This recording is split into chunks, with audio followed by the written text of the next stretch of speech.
Okay. All right, welcome back to some more Monster Hunter Freedom. There's a few things I want to go ahead and mention before we get started. This thing right here, that's an HR or a hunter rank. Hunter. I'm Southern, so the word hunter is like the hardest word for me to say. This HR or a hunter rank, whatever, I'm going to try to avoid saying that word, is going to be updated throughout the series. Not for a while. We won't really be getting into that until we can actually get some really good armors and weapons. Until we're a little bit more versatile, and we'll do that in the Gathering Hall, which I'll cover later. Another thing I want to mention is the fact that I clearly look different than the last time. I've gotten most of the Velociprey armor. I'm missing 2 parts of the set. Each armor set has 5 sets. There are 2 types of armor sets, though.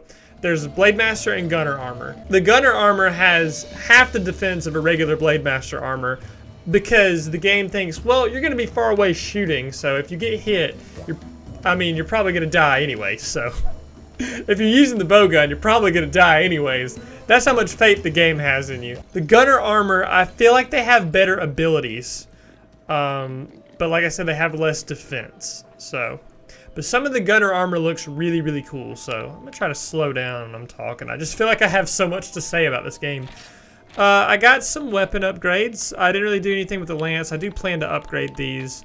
What's really cool about this game of Monster Hunter Freedom 2 is that you start off with all the iron weapons. Like, for example, we started off with the iron knife or the hunter knife, and then we get this one. We can check our equipment detail, and we're doing pretty good on damage and sharpness. This is one of the earlier weapons that has green sharpness. I think it goes all the way to white sharpness in this game. I don't think it hits purple until Freedom 2. I almost want to say next gen, but we're not talking about Pokemon. One more thing I want to mention is the fact that Monster Hunter Freedom, or Freedom 2, whatever, starts off with all the bone weapons, so that's kind of cool. Anyways, enough gushing over this game. We're actually going to do the urgent quest this time around, so we're going to be fighting the Velocidrome. So, to reminisce on some things before we get into this, because the loading screens are kind of long, they do fix that in Freedom 2 and Freedom Unite in the later games. They really do buff up the loading screens. Even this one isn't that bad. Not compared to some PS1 games. You want to get these flash bombs and save them. Trust me, you're going to want to save them. This game is a lot more generous with its items because in Freedom 2 you get a bunch of like portable stuff and stuff that doesn't carry over to your inventory. Like for example, rations and the first aid meds or whatever, they don't carry over to your actual inventory, but because they're all quest items. But the small barrel bombs and the flash bombs in this game will do it. They will transfer over. Later on, they start doing portable flash bombs and portable shock traps and stuff like that, and it really just kind of sucks because you can stock up on items really easily in this game. I forget. I think I forgot what zone he starts in. Yeah, I don't remember what zone he starts in. Well, I'm really, really dumb. But one thing I am going to go over is Zone 9 in the Forest and Hills. Oh, I cannot tell you how broken and terrible this is. They fixed it in Freedom 2. Thank God. Is that a white? That's a white Velociprey. I want to kill that thing. This is pretty much the Gaia Prey in this game. White Velociprey, they do have some different stuff, but the camera in Zone 9 in the Forest and Hills of Monster Hunter Freedom is one of the worst things in video game. It's like one of the most disappointing and terrible things in video game history. And I also hate how these stupid things can gang up on you. Like, okay. I didn't really get anything cool from that, and I think I just stuttered really, really bad. I'm trying my best to overcome that, because this game is usually a lot more fast-paced than this. I really want a white Velociprey scale, because that would be freaking awesome. But yeah, Zone 9 is... Oh, wow, okay, so yeah, if the monster is in midair and you cut it at the right time with anything like a cutting weapon, like a sword or a greatsword, sword, shield, greatsword, whatever, you can potentially cut it in half, which is nasty, and I love it. So I think this is the zone that the Velocidrome appears in. Yeah, this is it. This is so epic. I love how they have these cutscenes. It's just so awesome. So, to reminisce on some childhood memories while this is going on, I was scared to death of this thing. When I was a kid, I, honest to God, was scared of a lot of games. Like, a lot of games, like, actually scared me. Like, for example, one of my favorite franchises is the Metroid franchise.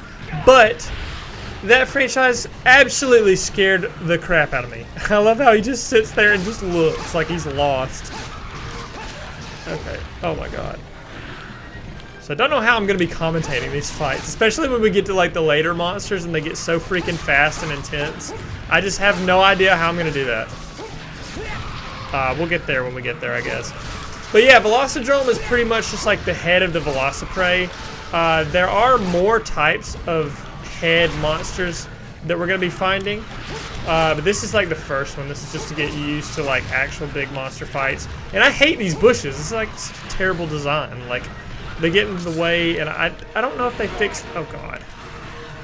Really not sure if they fixed that in Monster Hunter Freedom 2, because I just don't remember off the top of my head. Like, I'm so rusty. These bushes are freaking awful. Yeah, some of these things in the first game are just... We're going to... And I really can't talk too much about it right now, because we haven't really got into the real meat of this game. This is like the intro portion of the game. But when we get to the later parts of the game that are so frustrating, yeah, we'll understand. You will understand my pain. Where is he? Okay. So, when a monster gets weak, they usually show signs of fatigue, which is very subtle, and I really like that about these games. What happens is they usually leave the zone. Like, the Velociprey really, or the Velociprey, Velociprey or Velociplay. I don't know what, I have no idea what words are coming out of my mouth. But the Velocidrome usually just runs out of the zone. He doesn't really show any signs of fatigue. Also, wow, okay, that was pretty quick. Monsters can also show signs of anger or irritation.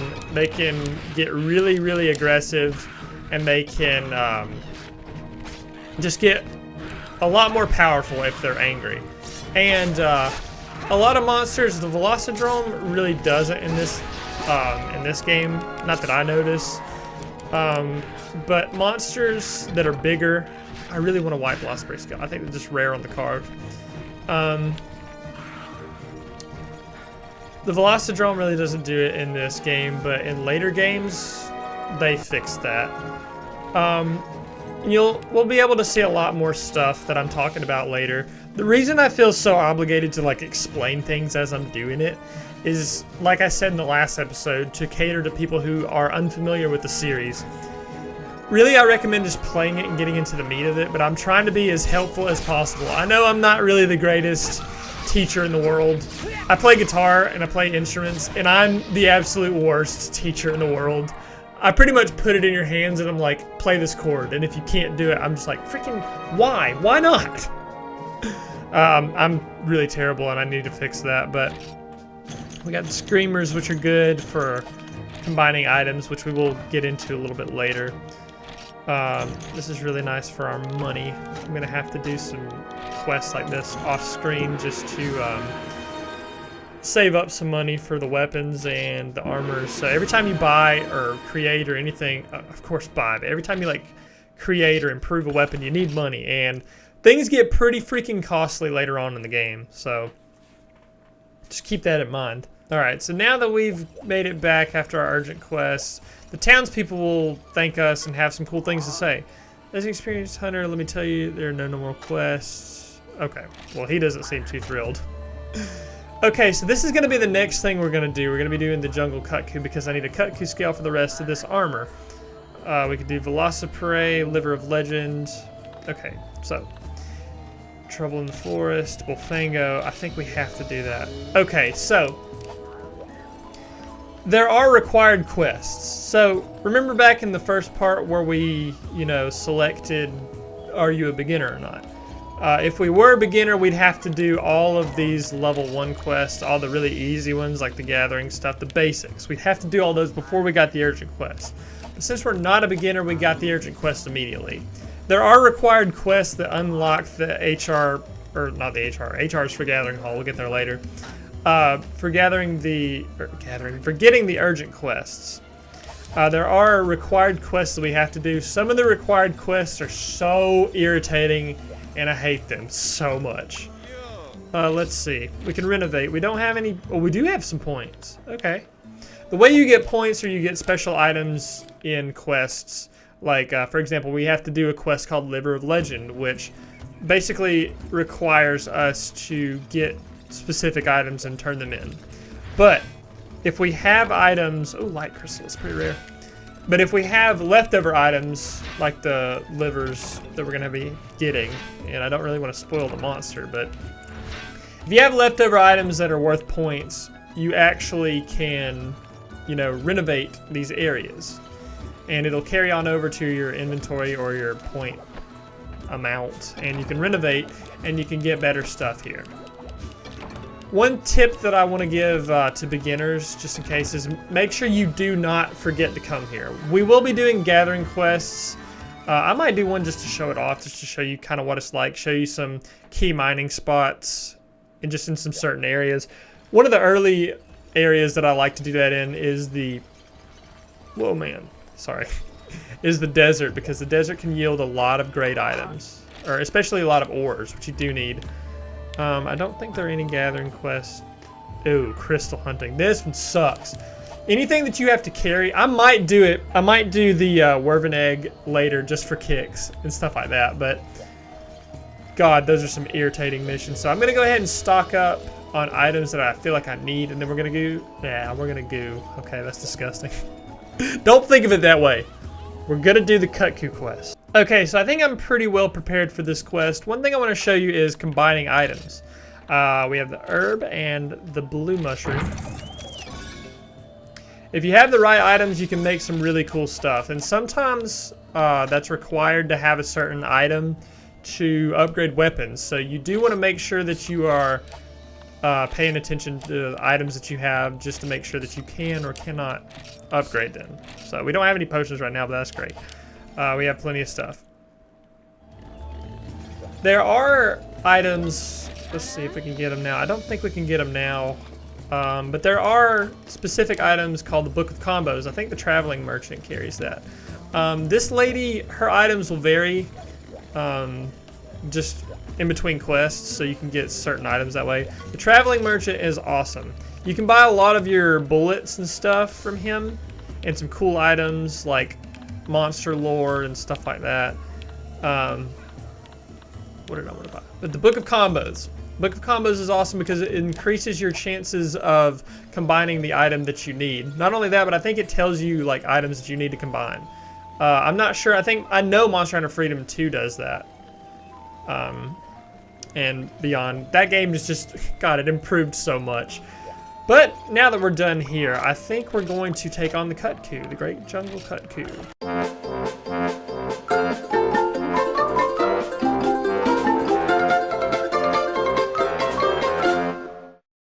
So I'm actually an idiot. I tried to go fight a yin kutku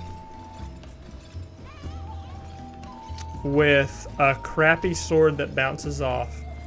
And I learned that mistake from our Versus series. I don't know if you're ever gonna see it, but we're gonna trash that part, but wow, did I get screwed.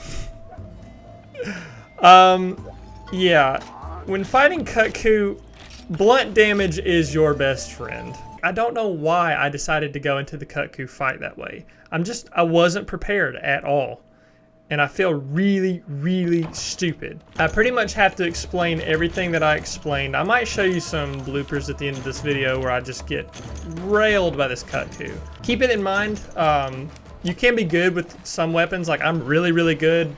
In my opinion, I think I'm pretty good with the sword and shield. But just sometimes, those weapons and items, oh crap, don't cut it. Like, there are just some monsters that you just have to use other weapons on because your choice of weapon really does matter. Okay, so, oh God, it's right there! Oh Jesus. I missed the dang paintball. No! Okay. Get him! Oh no. Okay, come on. Yes, okay. So, there's one thing I do want to mention. A couple things I want to mention about kutku. I totally... I missed so freaking hard, dude. Oh my god, I'm so bad. God. Oh my. Don't charge at me, don't charge at me, don't charge at me. I'm so freaking bad. I'm so bad at this game. Okay, so a couple things I want to talk about kutku. Or, that was not even a real sentence. A few things I want to mention about kutku. And just monsters in general. Each monster has an exploitable weakness. Okay. Each monster has their own exploitable weakness. For example, you notice how kutku has the huge ears? It's sensitive to loud noises. Okay. Oh, Jesus, God. So, if you use a move, God, I have Pokemon on the brain, and it's very hard to concentrate and do this at the same time. At least for me it is. Okay, so, if you have an item like a small barrel bomb, when it explodes, it emits a loud frequency. And the kutku can be dazed because of it. Oh god, don't, no! Whew, okay, okay. There is a drawback to that though. When it emits the loud frequency, it will be angered, like, immediately. So, oh god. You gotta time your attacks. Perfect. Did I even hit him? I can't tell, honestly, because this stupid freaking jungle is just so freaking poorly designed. I know I hit him that time. Okay. So pretty much you just want to aim for the head when it comes to kutku. Okay. You can tell that you're doing a good bit of damage when you hear the loud blood spurt noises. Okay, I forgot if you can daze or not in this game. I don't think you can with a hammer. You may be able to, but I don't remember, honestly. Oh, Jesus, God. I'm so bad. I'm gonna try to, like, keep the explanations of things down to a minimum because I feel that it's necessary to mention things when they happen. And like I said, I am very sorry for the crappy design of this freaking jungle. Like, they really just did this. This is poor design. Oh, I did it! Okay, so sometimes I do dodge well. Jesus! Okay. I'm so bad. Like, I'm so rusty at this game. Like, you have no idea. Okay, so Dylan's gonna watch this and just freaking cry himself to sleep. I know I'm doing the right thing by fighting him this way, so... Time it! Okay, I feel like I hit his wing. I know the weak points for a yin kutku are his wings and his head. I don't know if I mentioned that or not, but... Okay. Am I even making contact? Okay, God, I'm so freaking good sometimes. This is freaking intense. I love fighting these monsters like this, though. Okay, yes, you can stun them.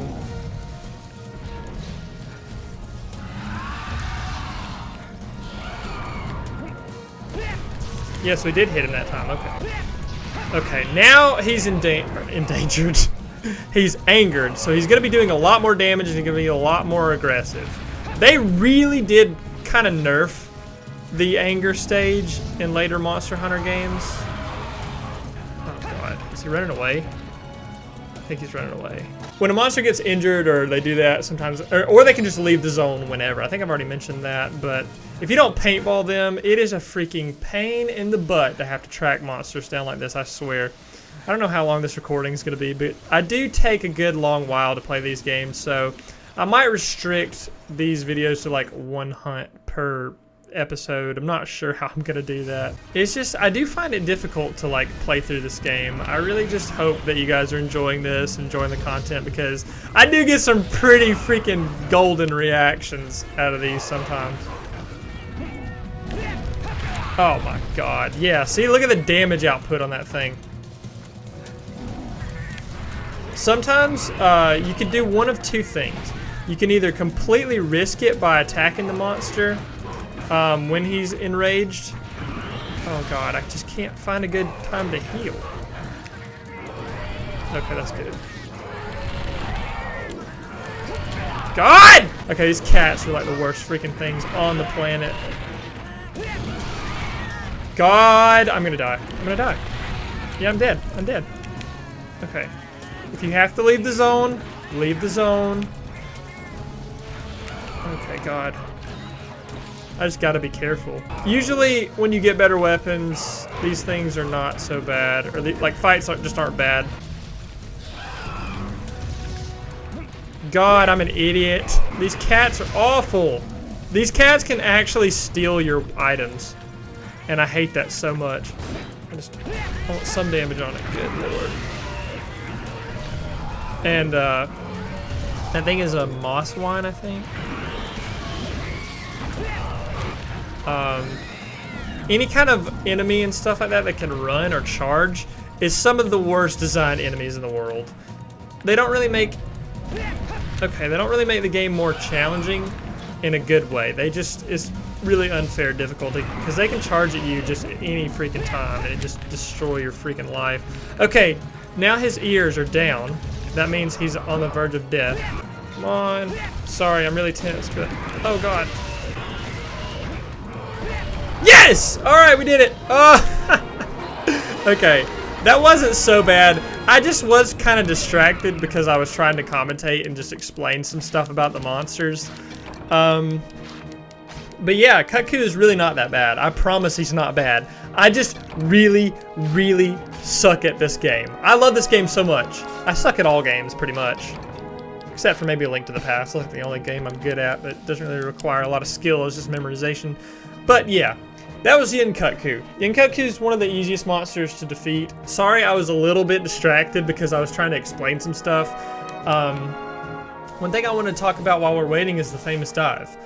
We didn't really do that, but if you're running away from the monster, you can do this dive and it gives you an invincibility frame. Dylan and I called it the famous dive because of it's just like so epic when he does it. It makes your whole body invincible to any type of attack, and it's great for avoiding really close calls. We actually did a mission. I might do the mission that we did. I might try to show it if it's still on here, unless it's just DLC, which you can download some stuff and like do certain quests that way. But we did this thing where we killed a bunch of mini Kutkus like this, and it was like we were just trying to farm for stuff, and I got literally nothing that I needed. So yeah, that was a very, very crappy reward. I'm gonna have to do this over again, and I'm not looking forward to it. I'll probably do that off screen. So yeah, we did the Yin Kutku. That was pretty sweet. Oh, this is awesome. I think this happened with the Velocidrome. I'm not sure. I don't really remember. But once you defeat a certain monster or defeat a monster for the first time, you could get it'll open up in the training school. What the training school is, I'll just show it later. I really don't feel like, you know, slamming you with all those explanations right now because I feel like I've done that way too much. I'm just trying to enjoy the game, but like I said, I do feel like I should explain some things to people who are new to the series. So these are felines. We can actually hire some people, oh my god. We can hire these cats and they can cook for us. But I will be saving that. Well, no, there's a cutscene. I should at least show the cutscene and then we'll end off here because I feel like this is a good spot. I am gonna have to cut some stuff. I might show some bloopers at the end where I was just getting railed by the Kutku because he was just, oh, he was destroying me. It was embarrassing. Just the early weapons that bounce off, you will bounce off of the Kutku a ton. So you really need some green sharpness weapons. But this is the feline kitchen. What you can do is you can come in here and you can eat. And it'll actually increase your stats before your next hunt. So that's really cool. Let's just try these. So you can combine 2 foods. And when you combine the foods, you either get some either really good upgrades or you can actually get 6. So let's see what happens.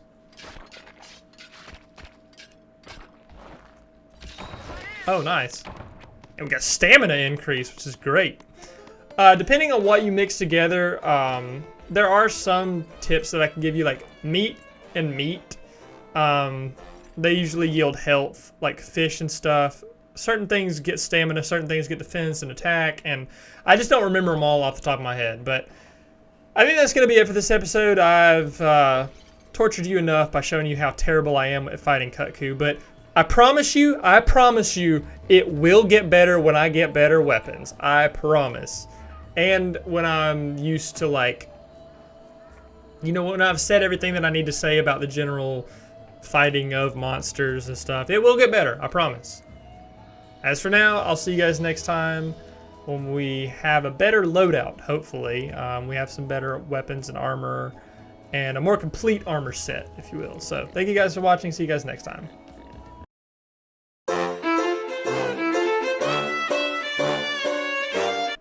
Yeah, this is it.